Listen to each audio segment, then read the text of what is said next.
Evening, ladies and gentlemen. I'd like to bring the meeting to order. Please rise for the Pledge of Allegiance.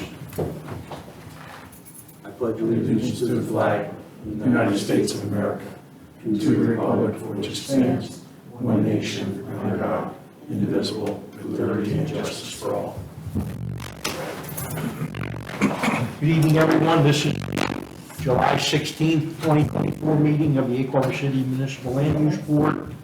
In compliance with the Open Public Meetings Act, adequate notice of this meeting was provided by posting on the City Hall bulletin board and notification to our newspapers of record. And I ask the Secretary to please make this announcement part of the record. And a roll call, Donna, please. Mayor Jim Petty, Mr. Timbers. Here. Mr. Peterson. Here. Mr. Garth, Mr. Walker. Here. Dennis McKenna. Here. Michael McKenna. Here. Mr. Molyneux. Here. Mr. Keener. Yes. Mrs. Torres, Mr. Frick, Carol Bola. Here. Mr. McGowan, and the Secretary here. Thank you,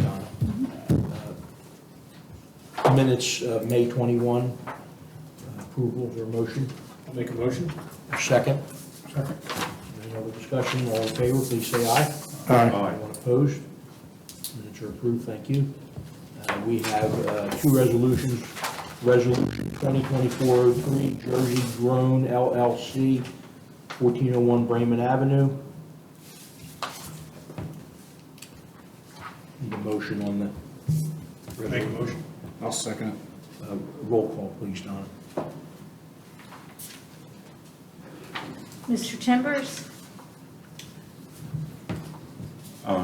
Yes. Mr. Peterson. Yes. Mr. Walker. Yes. Dennis McKenna. Yes. Michael McKenna. Yes. Mr. Molyneux. Yes.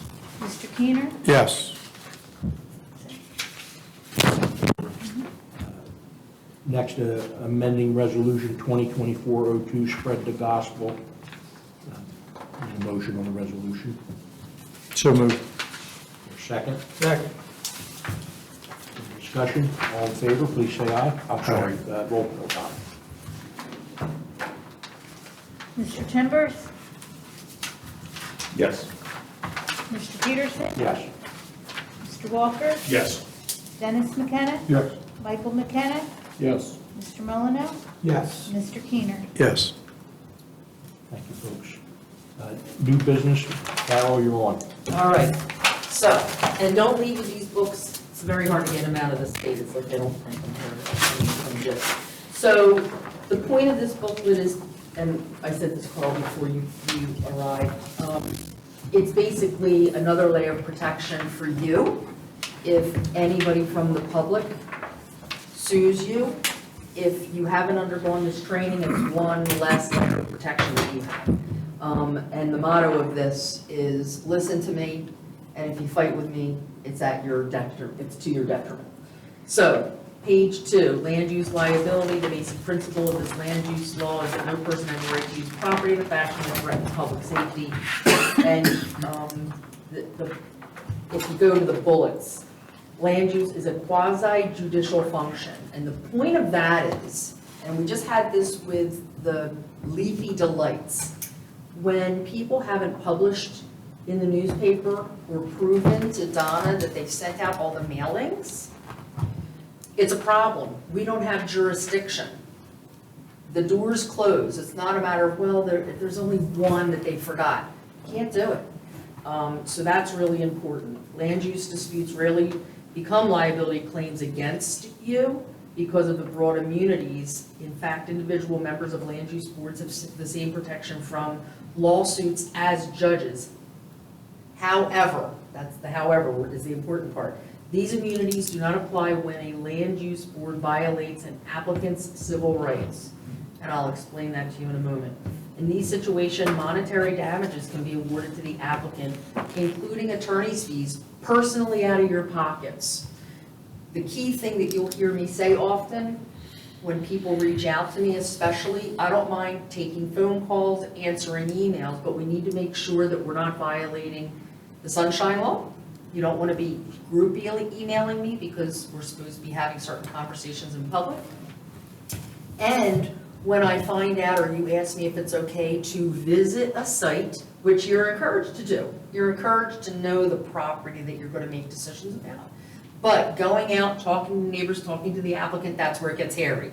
Because as we know, because none of us are, no insult, none of us are youngsters, you know, there's no 19-year-old eager beavers. We know this to be a fact. People hear only what you say that they want to hear. You can speak for 5 minutes, they'll pick out one sentence and think you said it's in the bag. Don't talk to the applicant beforehand. Land use laws are expensive to defend, and fee shifting, meaning you could pay their attorney's fees, is a possibility. Page 3, real life lessons. Board member immunity. I think we're gonna skip that page. I think I covered it sufficiently in the examples I just gave you. Let's turn to page 4, case 3, inverse condemnation cases. Under the Fifth Amendment to the Federal Constitution, government must compensate a property owner if its regulations become so prohibitive that it constitutes a de facto taking. So when we're dealing especially with businesses, we want to make sure how many limitations we put on them in the resolution, not only so they have the same rights as other like businesses in like situations, but so they don't feel they're being singled out for any personal reasons. Religious cases are becoming a hot topic. There's been extensive litigation in recent years under the religious land use. Unanimously adopted by Congress in 2000, there's an act that says no government shall impose land use regulations that constitutes or creates a substantial burden on religious exercise unless in furtherance of compelling governmental interests. Next paragraph. In a recent case, a Muslim congregation proposed to build a conforming mosque and educational center on a site of a former hotel. Within 2 months, the city council, had adopted a revised zoning ordinance that required a church to seek a conditional use variance if it proposed to be located in a residential zone. The town argued that the area in question had winding roads and there were other properties where a mosque could locate, although these properties were substantially more expensive. The mosque argued that its consultant found that traffic would not be a problem and that the area already had an educational and other similar uses. The federal court was swayed by how quickly council moved to change the zone. As a result of the decision, the town paid $2.5 million to purchase another property, and the legal fees the town had to pay were $5 million. The reason that that's in this booklet is that a lot of these racist motivated cases, you find out that planning and zoning board members are either on council or are talking to friends on council, and it could come back to you. So again, don't get involved. And listen to the lawyer of the city council. Adult bookstore and movie theaters. You guys love those 2 words, right? Right up there, Harbor City. Under the First Amendment, government could not regulate the content of speech, but under some circumstances can regulate side effects. In one case, the U.S. Supreme Court overturned a zoning ordinance that prohibited adult bookstores and theaters because the zoning ordinance allowed a broad range of other uses in the commercial zone. The court decided that this ordinance singled out a particular type of speech. But just a few years later, the same court upheld a zoning ordinance that prohibited adult theaters within 1,000 feet of a residential zone. Case 6, selective enforcement, I'm going to skip over that because that's very similar to the first thing we talked about, being you got to be real careful about the conditions that you want to put on people so they don't feel as though they're being targeted. Other helpful information on page 6, land use board meeting conduct. One common problem with controversial cases is that the hearings are often extremely disruptive and prejudice the rights of the applicant. In White versus Norwalk, a federal court held that in dealing with agenda items, the council does not violate the First Amendment when it restricts speakers to the subject at hand.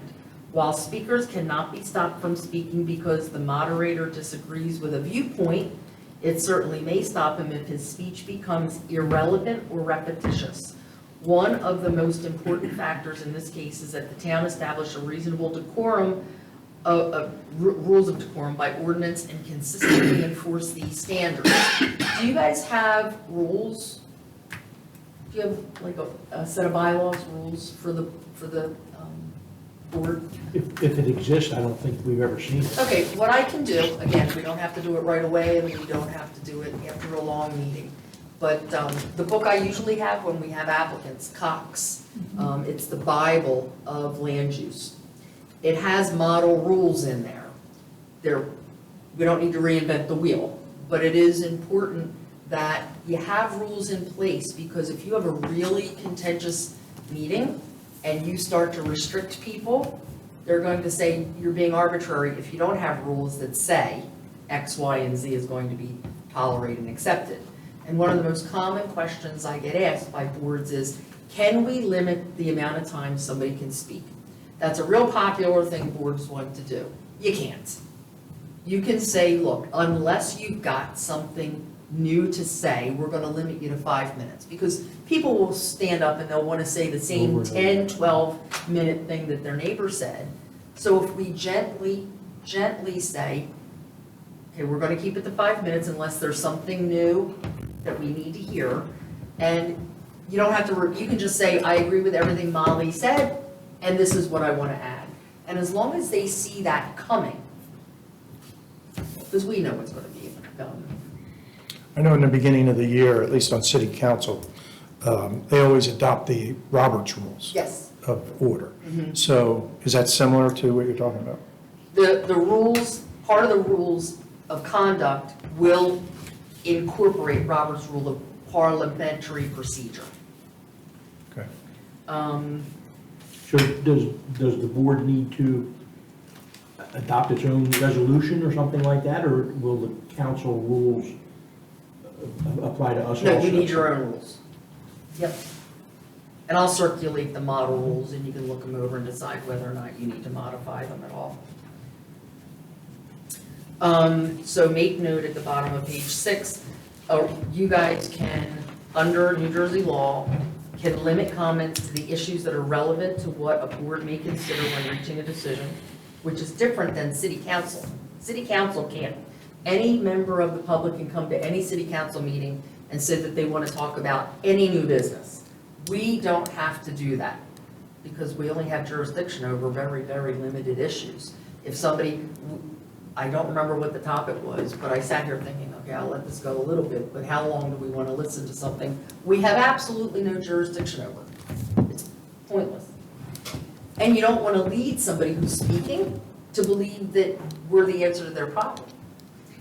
The board can insist on decorum.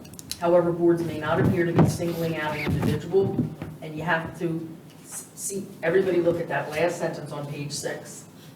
You have to listen to your lawyer. If you discard, believe me, I only interject when I think you need to know something for your benefit. If I'm speaking, I really need you to hear me. 7, meeting with applicants. Board members must be careful about non-public meetings with applicants. The courts recognize that board members need to visit proposed development sites, but caution board members not to go beyond the arguments and allegations advanced during the meeting. Further, courts have emphasized that the knowledge gained from site visits should be placed on the record. So if you visit the site, it would be nice if during our findings of fact portion after the motion, you say, this is how I'm voting, I visited the site, this is what I saw. For this reason, it's good practice to have the board attorney at site meetings and announce the date and time of visits. Not really interested, I trust that you guys know Egg Harbor City better than I do, and as long as you're forthcoming about having gone there and what you saw, that's fine by me. Never meet with an applicant alone. If the property owner or the applicant comes out of the, whatever structure might be there, say, do me a favor, I'm trying to keep you out of trouble. Always, look like you're being magnanimous. It's very easy to make somebody feel comfortable. And just say, our attorney said, while I'm on the site, can't talk to you. I have big shoulders, blame me. Indemnification of land use board members. New Jersey law allows towns to defend and indemnify their officials and employees for claims that arise from the performance of your official functions. This can even include punitive damages and defense costs under some criminal proceedings. But here's the last paragraph. However, there is no legal requirement that the governing body exercise this authority. This uncertainty can be avoided if towns adopt an indemnification ordinance. Most towns have these ordinances, and they should be reviewed by the land use board attorney in conjunction with the governing body attorney. Does anybody, when anybody asked you guys to sit on the board, did you ask them if they have an indemnification policy? I doubt it. No, but if they do have an indemnification, like if they've adopted an ordinance, I don't think at that point they have discretion to say they're not going to. Right. They've already made their decision. Exactly, exactly. So I'll ask Angela if there is something on the books for that. Final thoughts, create an environment where your staff and attorney are encouraged to tell you what you should do and not do, and not necessarily what you or the board wants to hear. If there's litigation, be guided by the attorney representing you. Do not meet with applicants or opponents alone. Avoid saying anything that could be construed as bias, or I always put in this point, encouraging. Don't tell anybody what you think's gonna happen. Believe me, it's always gonna bite you in the rear end. Avoid saying anything, example, in one case, a board member said at a contentious hearing, "We're not gonna do anything that's contrary to the wishes of the public." Comments like that make it very difficult to defend a board in court. Not too bad, right? Good job. There is one question. Yes. When you said you can't limit, the board can't limit anybody's time. Yeah, you wanna keep it? Yes. Yeah, I've got some more, but I don't have a lot. The board can't limit anyone's time for speaking. I've been at meetings where they, so is that in any official? No, what I'm saying is that boards sometimes want to adopt rules in the beginning of each year that say everybody's limited to 5 minutes and they have a timer. You can't. If you have a big application and people have questions or people have points to make, you know, of course, none of us are armed. We're not allowed to shoot people to be quiet, right? But people are generally too intimidated to fight back. So if you say 5 minutes and that's it, most people are, I know what I probably should have talked about guns in this day and age, but I was raised in a junkyard, sometimes I just go back to that. Nothing wrong with that. You're damn right. Put me through law school. Most people would be too intimidated to push, but then they go home and they're mad. And then next thing you know, you're being sued or they're at least coming to city council and complaining. It's just easy to let them go, curb their comments if they're going on too long because they're repeating themselves or repeating what somebody else said. And most people won't go on too long if you make the rule real clear in the beginning. We want to hear you. We welcome everybody's feedback, but we'd like to limit it to a reasonable amount of time, 5-10 minutes, unless there's something new to say. And then you know when people are going way off the trail, and I'll always defer to the chair, and I'll wait to see if somebody's going to be cut off, and if not, I'll jump in. But you can usually curtail people and not aggravate them.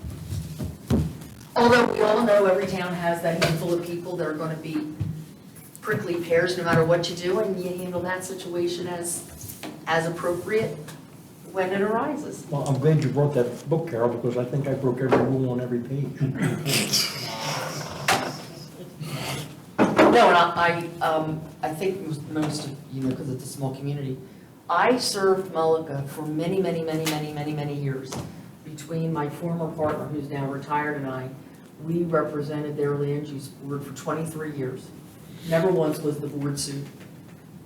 This new group, and not all of them, some of them are lovely, lovely, lovely people. The chair is a lovely man. He was not present. The vice chair, who I really think highly of, very intelligent man. The board was out of control. They were talking about short-term rentals, hot topic. You got this camp and you got this camp. Well, there's a way to have that discussion. Sitting on the floor, opening maps, and having a conversation like a town hall meeting with people in the public chiming in, despite my telling them that city council meetings don't necessarily have to be recorded, planning board meetings do, because we're a quasi judicial board, you have to have a good recording of your meetings. Whatever happened, they always have problems there, they never want to spend money on anything. The secretary, who's no longer the secretary there for similar reasons as me, she bought a cheap dictaphone and had it on her table in this huge library. I already told her that that was not probably going to be good enough for a transcriber to create a transcript from, but certainly, if people aren't speaking one at a time, it was a free-for-all. So I kept tapping. You gotta get control of the meeting. You gotta get control. Third time. I said, that's it.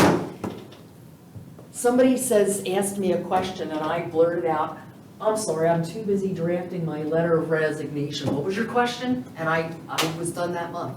Wow. If you don't follow my advice, believe me, I don't make payroll at these meetings.